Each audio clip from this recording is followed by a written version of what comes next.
Crime thriller movies तो बहुत देखी होंगी आपने, लेकिन ऐसी क्राइम थ्रिलर जिसमें भगवान कुबेर ने दिया भिखारी को आशीर्वाद, ये आज तक नहीं देखा। Welcome back to my channel friends. और आज मैं एक्सप्लेन करने वाली हूँ साउथ की सुपरहिट मूवी जिसका नाम है कुबेर। कहानी की शुरुआत होती है मुंबई के एक अमीर बिजनेसमैन नीरज मित्रा से, जो कि ग्लोबल एंटरप्राइजेज नाम की एक बहुत बड़ी कंपनी का मालिक है।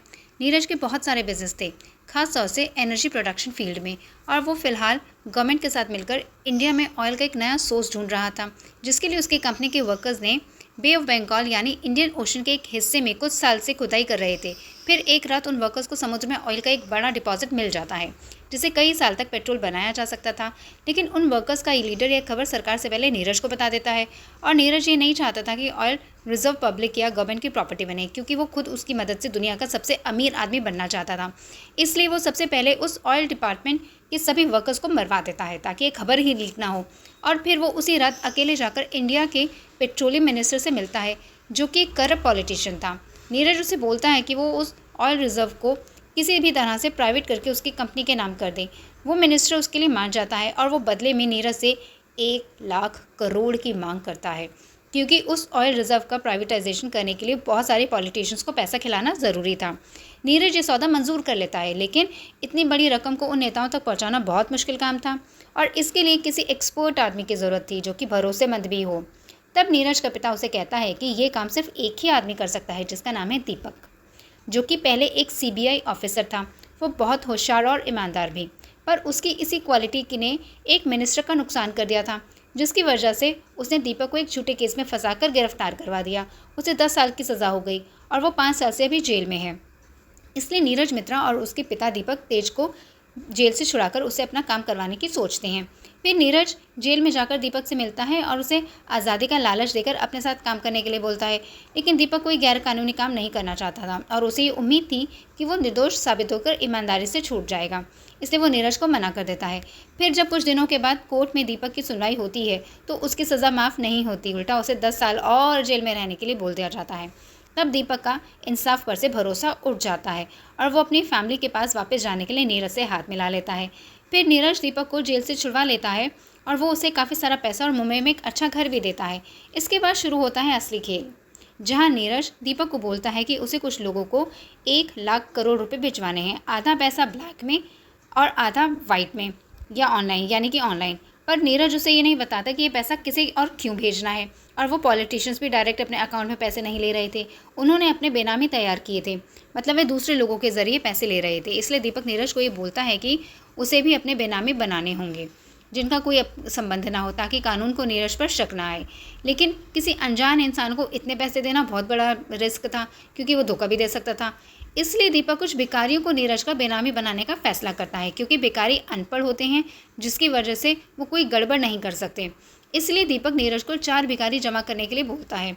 तब नीरज के आदमी 4 अलग अलग शहर जाकर और काम देने के बहाने वहाँ से एक एक भिखारी लेकर आते हैं, जिनकी उम्र ज़्यादा भी नहीं थी और जो बॉडी और माइंड से फिट थे। उनमें से 3 लड़के थे, देवा, खेलू और दिव्या, और एक लड़की खुशबू थी, जो कि प्रेग्नेंट भी थी।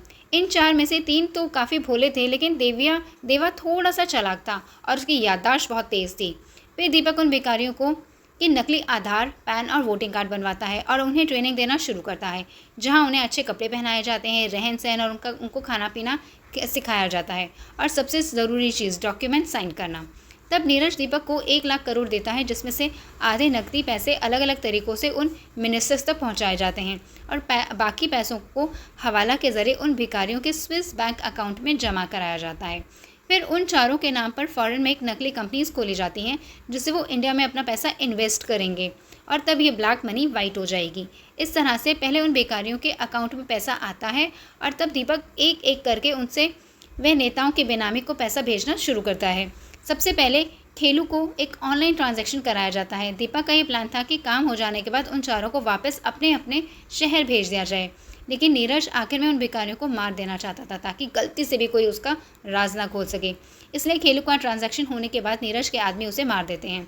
फिर जब दीपक को ये बात पता चलती है, तो वो नीरज से मिलता है और उन्हें उसे मारने के लिए मना करता है, पर नीरज ये नहीं मानता, जिसकी वजह से दीपक वो काम छोड़ने की बात करता है। तब नीरज उसे बोलता है कि ऐसा करने पर उसे जेल जाना पड़ेगा, इसलिए दीपक मजबूरी में वो गलत काम करने को राज़ी हो जाता है।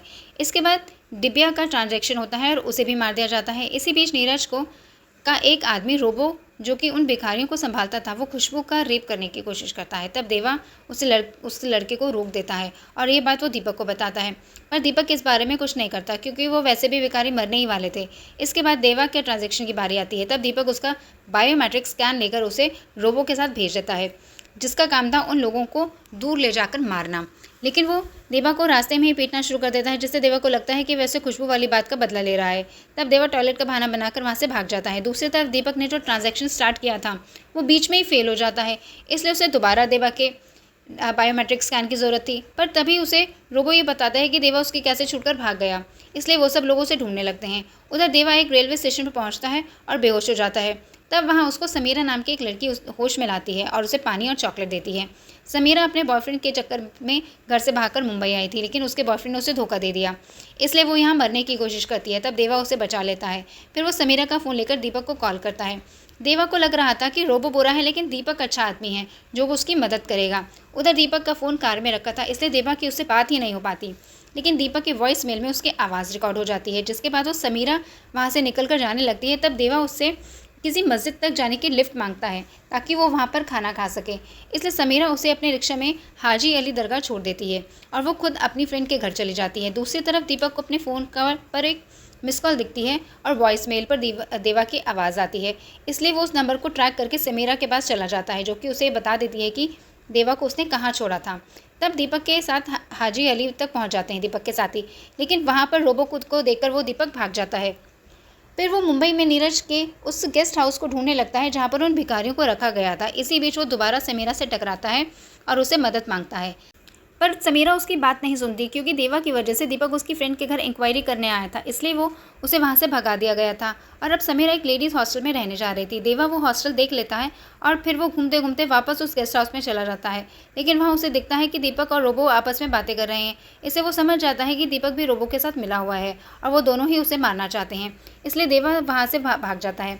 तब रोबो उसका पीछा करता है और फिर दोनों की एक जंगल में लड़ाई होती है, जहाँ देवा थोड़ा जख्मी हो जाता है, लेकिन वो किसी तरह से वहाँ से बचकर निकल जाता है और वो समीरा के हॉस्टल में पहुँचने के बाद बेहोश हो जाता है, क्योंकि वो मुंबई में किसी और को नहीं जानता था और अब वो बस इसी लड़की पर भरोसा कर रहा था। तब समीरा देवा को एक हॉस्पिटल में भर्ती करवा के उसका इलाज करवाती है। उधर खुशबू का ट्रांजैक्शन होता है और उसे भी मार दिया जाता है, और जब नीरज को ये बात पता चलती है कि देवा उनके पास से भाग गया है, इसलिए वो दीपक को वार्निंग देता है कि वो जल्दी उसे ढूंढे, क्योंकि उसके अकाउंट में 10,000 करोड़ रुपए थे जो कि मिनिस्टर्स को देने थे। इसलिए अब दीपक देवा की तलाश करते हुए तिरुपति पहुंच जाता है और वहां से समीरा को कॉल करके उससे देवा के बारे में पूछता है, लेकिन वो उसे कुछ नहीं बताती क्योंकि वो समझ गई थी कि उसके इरादे गलत हैं। फिर देवा हॉस्पिटल से डिस्चार्ज हो जाता है और वो मुंबई के बाद तिरुपति जाने का सोचता है, लेकिन समीरा उसे मना कर देती है क्योंकि उसे ये अंदाज़ा हो गया था कि दीपक तिरुपति में है। इसलिए अब देवा अपनी सुरक्षा के लिए बिग बॉस यानी नीरज से मिलने का फैसला करता है, क्योंकि उसे ये लग रहा था कि बाकी सब लोग बुरे हैं और नीरज अच्छा होगा, लेकिन उसके पास नीरज का एड्रेस या फ़ोन नंबर नहीं था। तब देवा को याद आता है कि वो पैसों के लेन देन के लिए दीपक के साथ कन्वी गांव में एक रजिस्ट्री ऑफिस में गया था, जहाँ के रजिस्ट्रार से ने उसने अपना कार्ड दे दिया था। इसलिए देवा ये सोचता है कि वो रजिस्ट्रार ज़रूर नीरज को जानता होगा। इसी वजह से वो अकेला बस से कन्वी गांव चला जाता है और उसके जाने के बाद दीपक समीरा के हॉस्टल में आकर उससे पूछताछ करता है, लेकिन वो उसे झूठ बोलती है कि वो देवा से नहीं मिली। तब दीपक वहाँ एक पैसे का डब्बा देख लेता है जो कि खुशबू ने उसे दिया था, इसलिए दीपक ये समझ जाता है कि समीरा उससे मिली थी, इसलिए उसे गन दिखाकर पूछता है। तब वो यह बात बता देती है कि देवा कन्वी गया है। तब दीपक भी अपने आदमियों के साथ वहाँ चला जाता है। उधर देवा उस रजिस्ट्री ऑफिस में पहुँचता है तो उसे पता चलता है कि वो रजिस्ट्रार मर चुका है। असल में नीरज ने सबूत मिटाने के लिए उस आदमी को मार दिया था। तब उस ऑफिस के लोग वहाँ पुलिस को बुलाते हैं, जो कि देवा को अरेस्ट करके पूछताछ करते हैं, क्योंकि पुलिस को ये डाउट था कि देवा ने ही उस रजिस्ट्रार को मारा है। लेकिन फिर देवा वो पुलिस इंस्पेक्टर को उस रजिस्ट्रार का घर दिखाता है जहाँ नीरज के दिए हुए बहुत सारे पैसे रखे थे। ये पैसे देकर देवा की बातें सुनकर और सारे सबूतों को जोड़कर वो इंस्पेक्टर ही समझ जाता है कि किसी ने देवा को अपना बेनामी बनाया है और उसके ज़रिए एक पॉलिटिशियन को पैसे दिए गए हैं। अब देवा को ये बात पता चल गई थी कि उसके अकाउंट में करोड़ों रुपए हैं, इसलिए वो लोग उसके पीछे पड़े हैं। तभी वहाँ दीपक और उसके साथी आ जाते हैं, जो कि खुद को सीबीआई ऑफिसर बताते हैं, लेकिन देवा उस इंस्पेक्टर को बोलता है कि ये लोग बुरे लोग हैं और उसे मारना चाहते हैं। इसलिए वो इंस्पेक्टर उन सबको गन दिखाकर इस घपले के बारे में पूछता है। तब दीपक घबराहट में उस इंस्पेक्टर को ही मार डालता है, क्योंकि उसे काफ़ी कुछ पता चल गया था। ये देखकर देवा बहुत डर जाता है और उस बिल्डिंग से कूदकर मरने की कोशिश करता है, पर वो पेड़ से लटक कर बच जाता है। फिर वो वहाँ से भाग जाता है। उधर दीपक को बहुत पछतावा हो रहा था कि उसने एक अच्छे पुलिस ऑफिसर को मार दिया। फिर उसे धीरे धीरे ये समझ आता है कि नीरज वो पैसे किसी और को क्यों भेज रहा है और इस ऑयल के स्कैम के चक्कर में वो अब तक कई लोगों को मार चुका है। इसलिए अब दीपक नीरज का साथ छोड़ने का फैसला कर लेता है और वो काफ़ी पोल खोलने की उसकी कोशिश करने की प्लानिंग करता है। इसके लिए वो नीरज के खिलाफ कई सारे सबूत जमा करता है और अब उसे बस देवा की तलाश थी ताकि वो इस फ्रॉड का पर्दाफाश कर सके। इसी बीच दीपक अपनी फैमिली को दुबई भेज देता है ताकि उन्हें कोई नुकसान ना हो। दूसरी तरफ देवा समीरा से मिलता है और उसे बताता है कि उसके नाम पर करोड़ों रुपए हैं, इसलिए नीरज और दीपक उसके पीछे पड़े हैं। फिर देवा वहाँ से जाने लगता है, लेकिन तभी उसे एहसास होता है कि जब कन्वी कि उस इंस्पेक्टर को देवा की सच्चाई पता चली थी तो उसे मार दिया गया था। और क्योंकि अब समीरा को भी ये मालूम पड़ गया था कि देवा के अकाउंट में बहुत पैसे हैं, इसलिए अब उसकी भी जान खतरे में आ गई थी। इसी वजह से देवा उसे अपने साथ चलने के लिए बोलता है। तभी वहाँ नीरज के गुंडे आ जाते हैं और वो समीरा और देवा को पकड़ने की कोशिश करते हैं। तब वो दोनों वहाँ से भाग जाते हैं और काफ़ी दूर निकल जाते हैं। रास्ते में उन्हें एक मरा हुआ भिखारी दिखता है जिसे कुछ लोग कचरे में फेंकने वाले थे। तब देवा उन्हें रोक देता है और उस लाश का अंतिम संस्कार करने का सोचता है, लेकिन उसके पास पैसे नहीं थे। तब वो समीरा को साथ में लेकर उस मरे हुए रजिस्ट्रार के घर जाता है और वहाँ से काफ़ी सारे पैसे निकाल के लाता है, जिससे वो उस भिखारी का अंतिम संस्कार करता है और कई भिखारियों की मदद भी करता है। फिर देवा सोचता है कि अगर उसके पास बहुत सारे पैसे हों तो वह पूरे देश के भिखारियों का भला कर सकता है और उनकी ज़िंदगी सुधार सकता है। इसलिए अब वो उन पैसों को हासिल करने की ठान लेता है जो कि उसके नाम पर जमा थे। फिर वो दीपक को कॉल कर बोलता है कि उसे वह 10,000 करोड़ चाहिए जो उसके अकाउंट में मौजूद हैं, ताकि वो सभी भिखारियों की मदद कर सके। ये सुनकर नीरज बहुत गुस्सा हो जाता है। फिर वो देवा दीपक को कॉल करके बोलता है कि उसे मिलना चाहता है क्योंकि वही उसके अकाउंट से पैसे निकाल सकता था। इसलिए वो दीपक को एक सुनसान जगह आने के लिए बोलता है। तब दीपक और उसके कई आदमी वहाँ उसे पकड़ने के लिए जाते हैं, पर तभी देवा चुपके से दीपक को बेहोश करके किडनैप कर लेता है और फिर वो उसे और समीरा का अकाउंट से पैसे निकालने के लिए बोलते हैं। इस पर दीपक उन्हें बोलता है कि वह उसे आज़ाद कर दे क्योंकि अब वो बदल गया है और नीरज को सज़ा दिलाना चाहता है, जिसके लिए उसके पास कई सबूत हैं।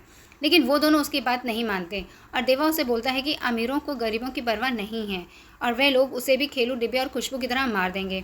तब दीपक उसे बताता है कि खुशबू अभी भी जिंदा है क्योंकि वो प्रेग्नेंट थी, इसलिए उसने उसे बचा लिया। ये सुनकर देवा बोलता है कि अगर खुशबू सच में ज़िंदा है तो वो उसकी हर बात मानेगा। तब वो दोनों दीपक को खोल देते हैं और जो कि उन्हें एक अनाथ आश्रम में लेकर जाता है और खुशबू से मिलवाता है, जो कि बिल्कुल सही सलामत थी। तभी नीरज के गुंडे दीपक का फ़ोन ट्रैक करके वहाँ पहुँच जाते हैं और वो खुशबू, देवा और समीरा को मारने की कोशिश करते हैं, पर अब दीपक उनका साथ देता है और वो सभी गुंडों को मार देता है, लेकिन आखिर में वो खुद भी मारा जाता है। इसके अलावा उस दौड़ भाग और लड़ाई में खुशबू भी मर जाती है और मरते वक्त उसका बच्चा पैदा होता है जिसे समीरा उठा लेती है। बहुत ही इमोशनल सीन था ये। उधर दीपक ने मरने से पहले देवा के पास अपना फ़ोन और एक बैग दे दिया था जिसमें नीरज के खिलाफ सबूत थे। फिर समीरा और देवा खुशबू और दीपक का अंतिम संस्कार करते हैं और वो उस बच्चे को लेकर वहाँ से निकल जाते हैं। तब उन्हें दीपक के बैग में एक एड्रेस और चाबी मिलती है जहाँ पर बहुत सारे पैसे रखे थे, लेकिन अब देवा को ये पैसे नहीं चाहिए थे। वो बस नीरज को सबक सिखाना चाहता था क्योंकि उसकी वजह से कई लोग मारे गए थे और वो भिखारियों से नफरत करता था। इसलिए समीरा और देवा वो पैसे एक ट्रक में भरकर नीरज के घर के सामने फेंक देते हैं, जिससे न्यूज़ वाले वहाँ पहुँच जाते हैं और नीरज की बहुत बदनामी होती है। इसके अलावा समीरा नीरज के घर एक पेन ड्राइव भेजती है जिसमें दीपक की वीडियो रिकॉर्डिंग थी और वो उसमें नीरज के खिलाफ गवाही दे रहा था। फिर देवा दीपक के फ़ोन से नीरज को कॉल करके बोलता है कि उसके पास उसके खिलाफ बहुत सारे सबूत हैं, जिसे हासिल करने के लिए नीरज कुछ भी करने के लिए तैयार था। तब देवा बोलता है कि अगर वो ये सबूत उसको चाहिए तो उसे एक दिन के लिए भिखारी बनकर भीख मांगना होगा। पहले तो नीरज इसके लिए नहीं मानता, लेकिन बाद में वो सच में भिखारी बन जाता है और अपने आदमियों को बोलता है कि वो उसके आसपास ही रहे और देवा की तलाश करे।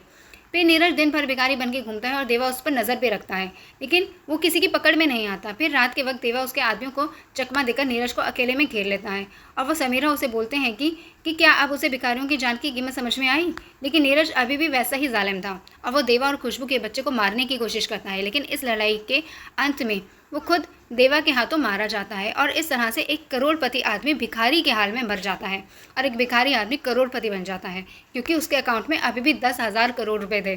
फिर देवा और समीरा उस बच्चे को गोद ले लेते हैं और उस बच्चे का नाम रखते हैं कुबेर। दूसरी तरफ वो पेट्रोलियम मिनिस्टर, जिसने उस ऑयल रिजर्व के लिए नीरज से बहुत सारे पैसे लिए थे, वो फिर से उस ऑयल रिजर्व को किसी और को 1 लाख करोड़ में बेचने का सौदा करता है। मतलब करप्शन अभी भी वहीं का वहीं था। इसी के साथ ही कहानी यहाँ पर ख़त्म होती है। दोस्तों, ये आपको ये मूवी का एक्सप्लेनेशन कैसा लगा कमेंट सेक्शन में कमेंट करके बताइए। अगर आपको पसंद आए तो मेरे चैनल को सब्सक्राइब करें।